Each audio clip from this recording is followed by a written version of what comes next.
Back when I was 18 years old, I started working at a gas station. This was my first job. Near the end of my first shift, I was cleaning the hot dog rollers and a man walked in.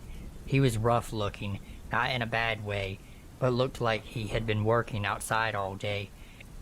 As soon as I set eyes on him, I got the gut feeling that I needed to stay away from him. Since I wasn't the one at the register, there was no reason for him to talk to me. However, the moment he saw me, he walked over and asked if I was new. I said yes, and he told me I was doing a good job and went on his way to check out. I noticed that he had a Jamaican accent, which is weird to hear since I lived in Michigan.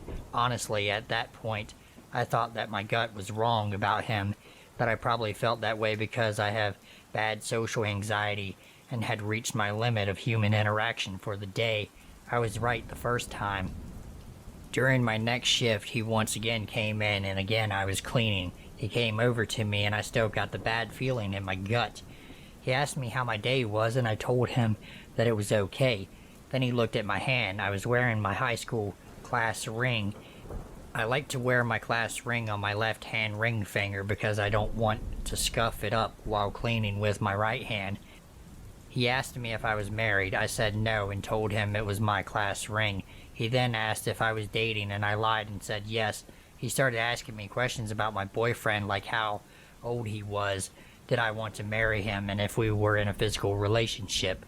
I told him I wasn't comfortable answering that, and he got mad at me and dropped the conversation. He would continue to ask me questions about my love life every time he would come in. After about a month and a half of this, I noticed that he had come in every day that I was working. This was weird because the days and hours I worked changed from week to week. I asked my coworkers if he came in when I wasn't here, and they all said no. This honestly freaked me out, and I would start to have panic attacks every time that I would see him in his car pull up. One day, he tried to give me his phone number, and I politely told him that I wasn't interested in it. He got mad and was telling me that I needed to take it. My coworker at this point told him that he needed to leave. The next day, he came in and asked me on a date. When I declined and I told him no, he told me that I was going to regret it. He asked me several more times, and each time I said no. After a while of this happening, I told him that it was never going to happen, and that I had absolutely no interest in him and never would. This only made things worse. He told me that I didn't have a choice and that he would be here when I got off of work and that I was going to go out with him. When he left, I called my father and told him what had happened and asked my mom if she would come and pick me up at the end of my shift. She said yes. I didn't get off until midnight, and about 10 minutes before, my dad walked in and told me to act like I was going to my car as normal, but he was going to be in there. A few minutes later, the guy pulls in and gets out of his car and was just standing there. As my shift was over, I hurriedly walked to my car. He started approaching me, and I jumped into the passenger seat and slammed the door shut. When he got to my door, my dad rolled down the window and pointed his gun at him. The man ran off, and I thought that was the end of it since he didn't come back into my work the next few days. However, it wasn't about a week later I was at the store with my mom when I got the feeling that someone was following us, and sure enough, it was him. We got the fuck out of there as fast as we could, and from then on out, my mom and I was not allowed to leave without my dad. Everywhere I would go, he would show up. Even when I went to my friend's house, who lived about half an hour away from me, we caught him driving by the house several times. My mother had also caught him following her several times, which freaked her out. We contacted the police and told them what was happening, but they said that there wasn't anything that they could do about it and there wasn't enough evidence. He started coming back to my workplace, and I asked my boss to ban him from the store, but she said no. Later, I would find out that they were friends, and that this is how he always knew when I was working. I also believe that she was the one to give him my phone number because it was around this time that I started receiving strange messages about how I looked, about my parents, and other creepy things. I got to the point where I was so paranoid that I wouldn't leave my house without my father. And when he was at work, I would carry a gun around with me. I had to have him drop me off and pick me up from work, and when I was at work anytime I had seen a car that even somewhat looked like his, I would run and hide in the back room. Even my poor mother was paranoid and wouldn't go outside without someone with her. Finally, my father had enough and told me to quit my job and that he would help me pay the few bills that I had. Even after quitting my job, I was freaked out and decided to go stay with my aunt and uncle, who are police officers, who live about 6 hours away from me. When I got there, it was the first time in nearly 6 months that I was able to relax. It didn't last for long. One night my uncle and I went to pick up a pizza. Less than a minute after he walked in, the glass of my door was broken and hands were gripping me. It was the Jamaican man and another guy. They got the door open and were pulling me out. I fought them as hard as I could. I got a few good hits on them, but it didn't do much good. Thankfully, my uncle came out. Both of them ran after my uncle announced who he was, but my uncle chased down the Jamaican man after I shouted which man he was. That day, he was arrested. I cried for hours straight from relief, anger, and stress. Later on, I found out that he was here illegally and was deported. It took me about 2 years before I could go anywhere by myself.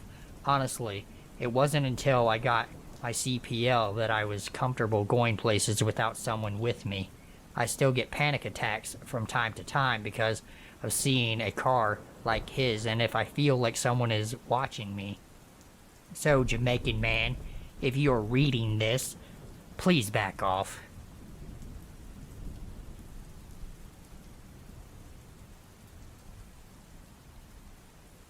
So this is currently happening to me. It's been going on for close to 3 weeks now. I decided to make a profile on Plenty of Fish because I have been single for 8 months now, and I have had friends who have had success on there before. I decided why not. About a month later, I got a message from a very attractive girl, and we actually got along very well. We talked for a few weeks before we decided to exchange our kicks. That's where everything took a turn for the worse. Within only 4 messages, she revealed to me that her pictures were fake and proceeded to send me a new one saying, "This is me, I swear I'm not fake. I promise."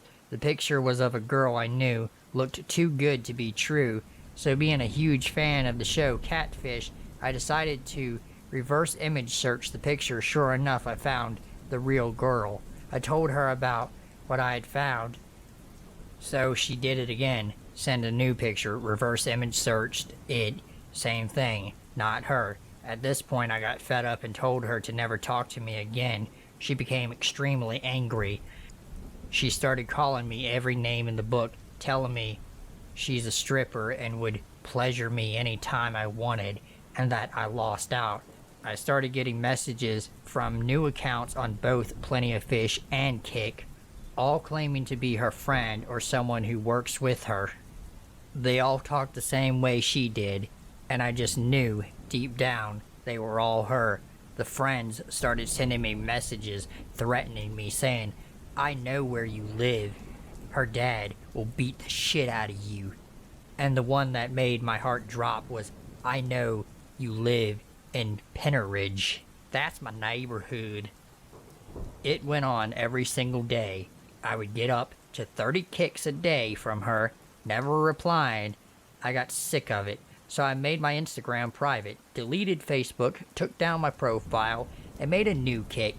About 5 days went by, and the worst thing happened 4 days ago. I got a new message on my new kick. It was of a picture from a user called Killer 2 Coming For You. When I opened it, I almost pissed myself.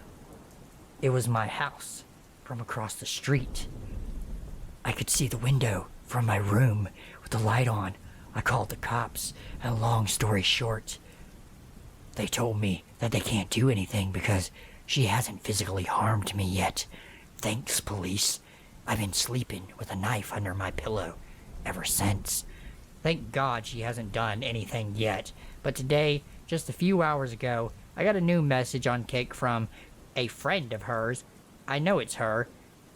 But she just flipped, swearing hardcore. Fuck you. Fuck your dad. Fuck your mom. You're a fucking loser. Me being curious, I decided to sign into my old kick, and sure enough, 10 more messages. They were all saying how she loved me, but now she's pregnant and has a boyfriend. But that she still loves me and wants to raise the baby boy with me. Sure enough, she sent a new picture of a pregnant girl with a caption at the bottom, proof that I'm pregnant. I definitely saved it and just reverse image searched it. Sure enough, there's 1,000 sites with the same picture. Every day I'm living in fear, waiting for a new message. I'm going to make a new kick tonight, but she seems to find them very easily. I'll keep you guys updated on this. I took a screenshot of the new kick messages she sent me so that I can verify. I'm sorry this is so long, and thank you for sticking with me. Please wish me luck. The day after I have posted this, I definitely deleted my kick and every other social media but my Facebook, because that's the only way most of my family can get a hold of me. Though I thought I did my best to make sure everything I wrote or liked or posted was private, today I got a new message on the message requests in the inbox from a person I won't identify since this is still an ongoing investigation. It said, "My sister loved you and you broke her heart, and we will come and kill you." This was this morning, and I have called the cops since. They are finally starting to take me a bit more serious, as they have a last name and a message now, and said that they will do their best. Yeah, let's hope so. So, creepy person from Plenty of Fish, please back off.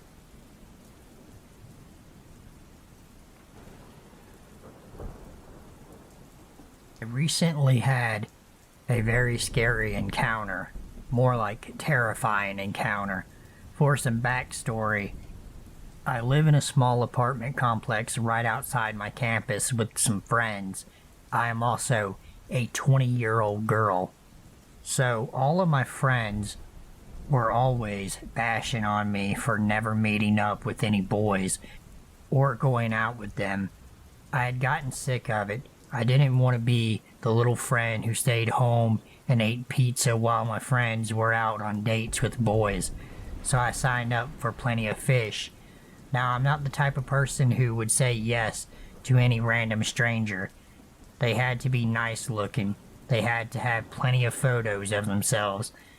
And we both had to have at least 2 common interests.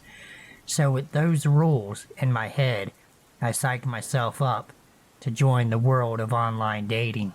Within a few days, I already had 2 boys I was talking to. One said he was a doctor, kinda hard to believe because he was only 20, and one said he worked as a construction guy, easier to believe. I didn't like the doctor guy. He was lying to me. But on day 1, as I was getting crap from my roommates, the construction guy, who we will call Dan, messaged me on a messaging app we were using and asked if I wanted to go out for a bite to eat.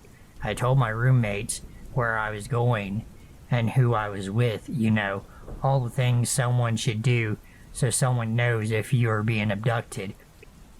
I even had a check-in time so that when my roommates texted me if things were good, I had to say some silly code word that meant that things were good. If I responded another code word, it meant help me get out of this. And if I didn't use words, then she would call the police for help.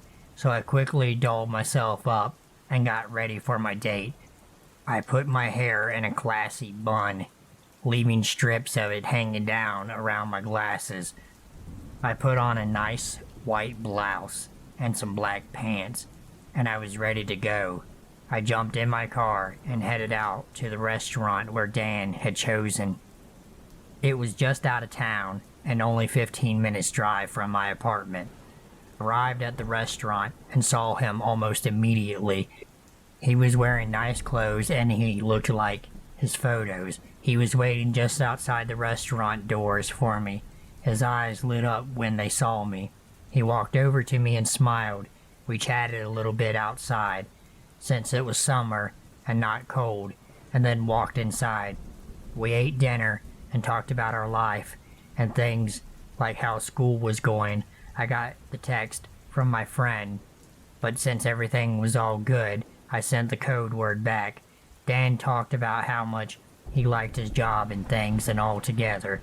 It was pretty nice, except for one thing. Dan was boring.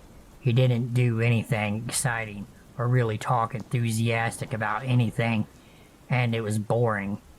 It was an average date, and I honestly didn't care to go on anymore.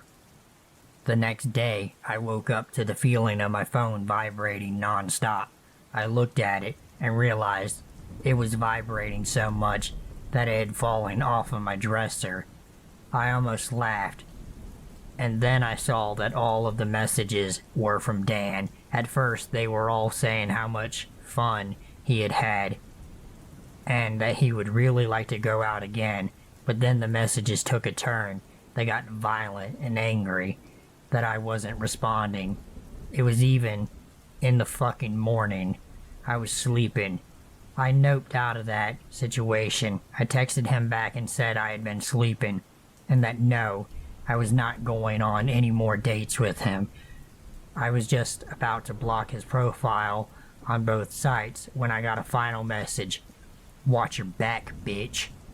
At first, I was really creeped out, but then I thought that since I had blocked him and all of my accounts were deleted, he could do nothing wrong. Later that day, I saw a text from a random number telling me how pretty I looked in my blue PJs. I glanced outside just in time to see none other than Dan running down the road. How the hell did he get my number? I thought wearily. I blocked that number and continued what I was doing. Later that night, I fell asleep pretty early and woke up to my phone text alert going crazy. It was from the number I had just blocked. Earlier that day, there were dozens of messages saying how I was going to get it. I quickly showed all of my roommates the messages. They all told me that I should go to the police. But since I was a stupid person, I didn't. I blocked the number again and went back to sleep. But once again, I woke up to my phone buzzing. I didn't wait. I jumped in my car and drove all the way down to the police station. Once there, they told me that they couldn't fucking do anything, and just told me to block his number. Nothing happened for a few days. The number stayed blocked on my phone for a while. Then the pictures started. They were pictures of my house, of me in my house, my car, my job. I went back to the police and finally I was able to get a restraining order against Dan. I never received any more messages from Dan again after that. I now never ever use dating websites. So Dan, I hope we never meet again.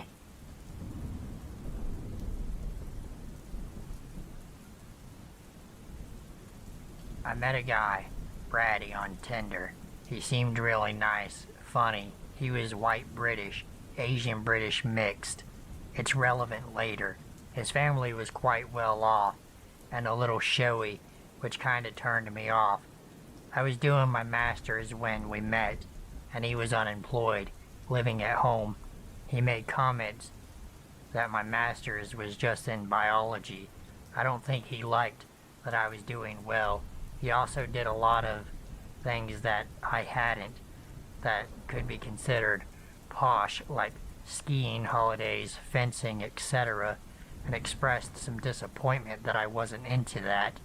I kinda blew it off. He never failed to mention how expensive his private school that he graduated from 8 years prior was.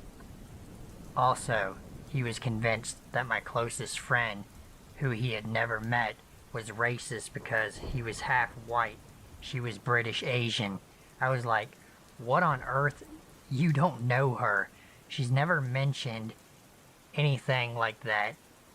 Anyway, I'm not mixed, but due to my complexion, a lot of people think that I am, and I was often mistaken for part of his family. He kind of fetishized this.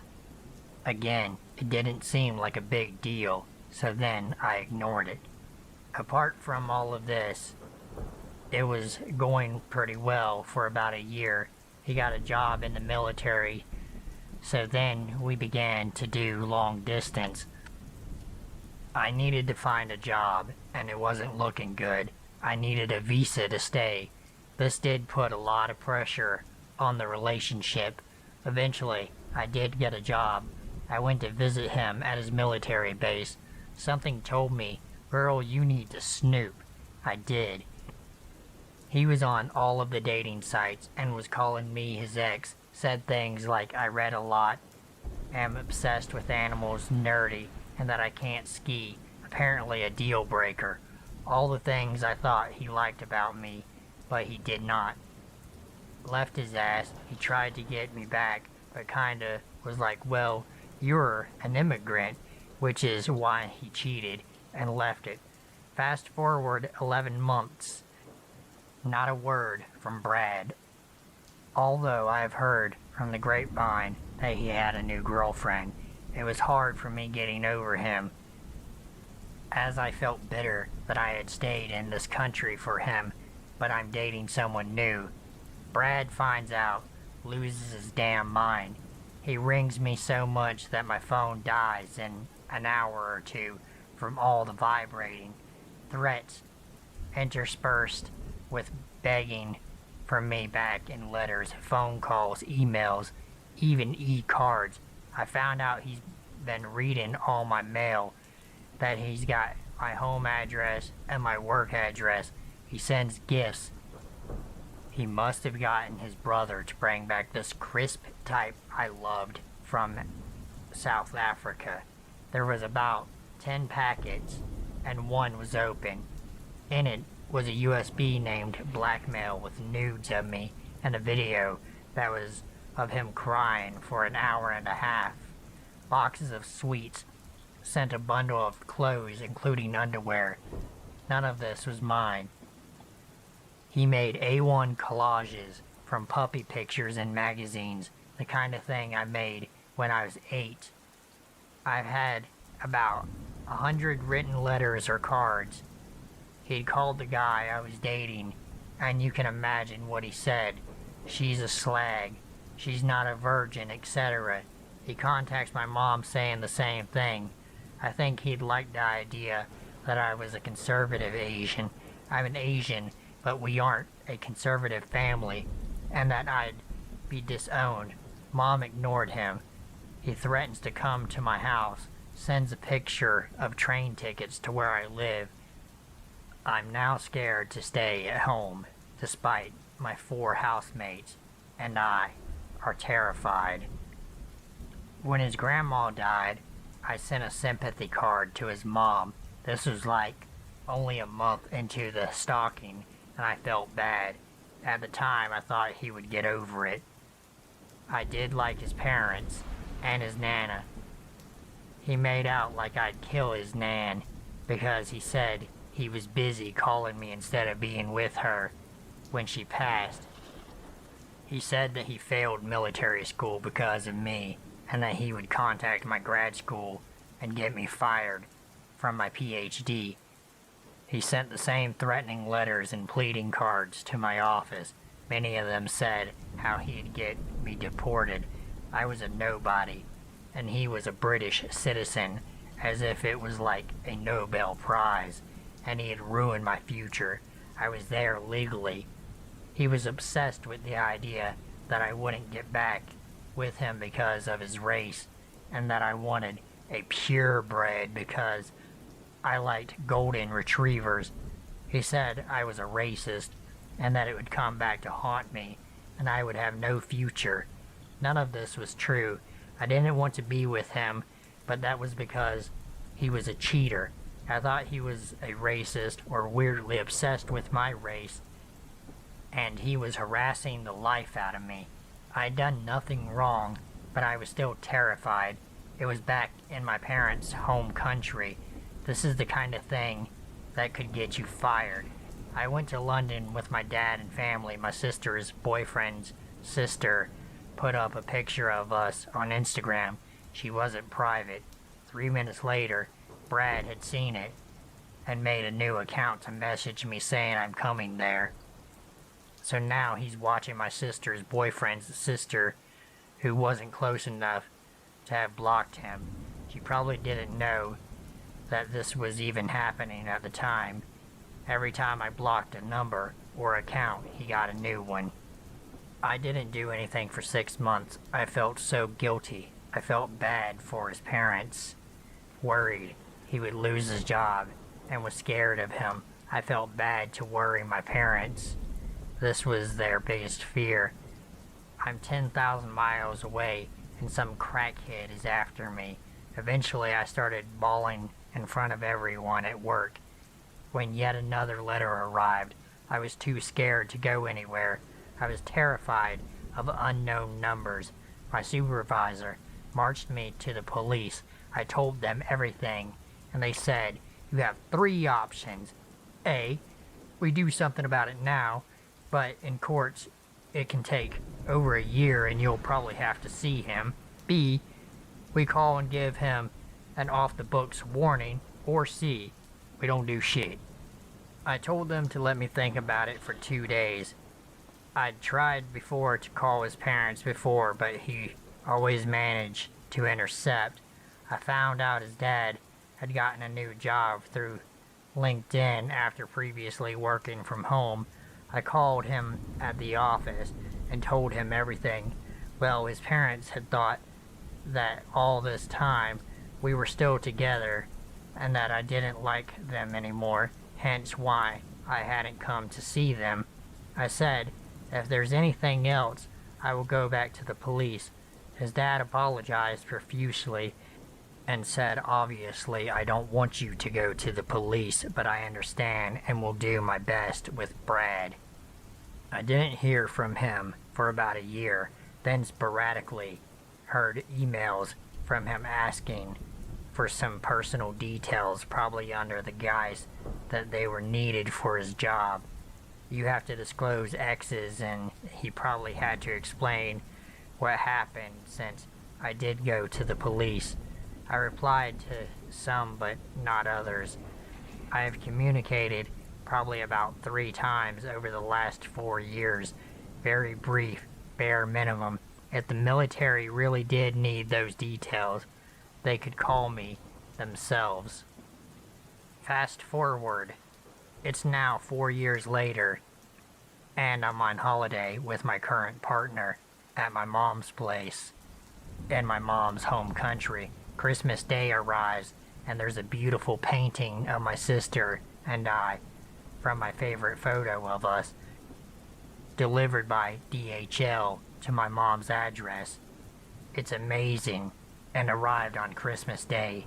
We aren't big on gifts, so naturally, now the whole family is arguing about who did the painting and why they didn't admit it. The next day, we're driving to the beach, and I say, I hope it wasn't crazy-ass Brad who sent that painting, and everyone's like, no, don't be silly. It must have been Dad, and he forgot he's done it. Well, well, well, joke's on me. A week later, a fucking Facebook message from my mother asking if we got his gift. So crazy, Brad. I hope we never hear from you again. Let's not meet ever again.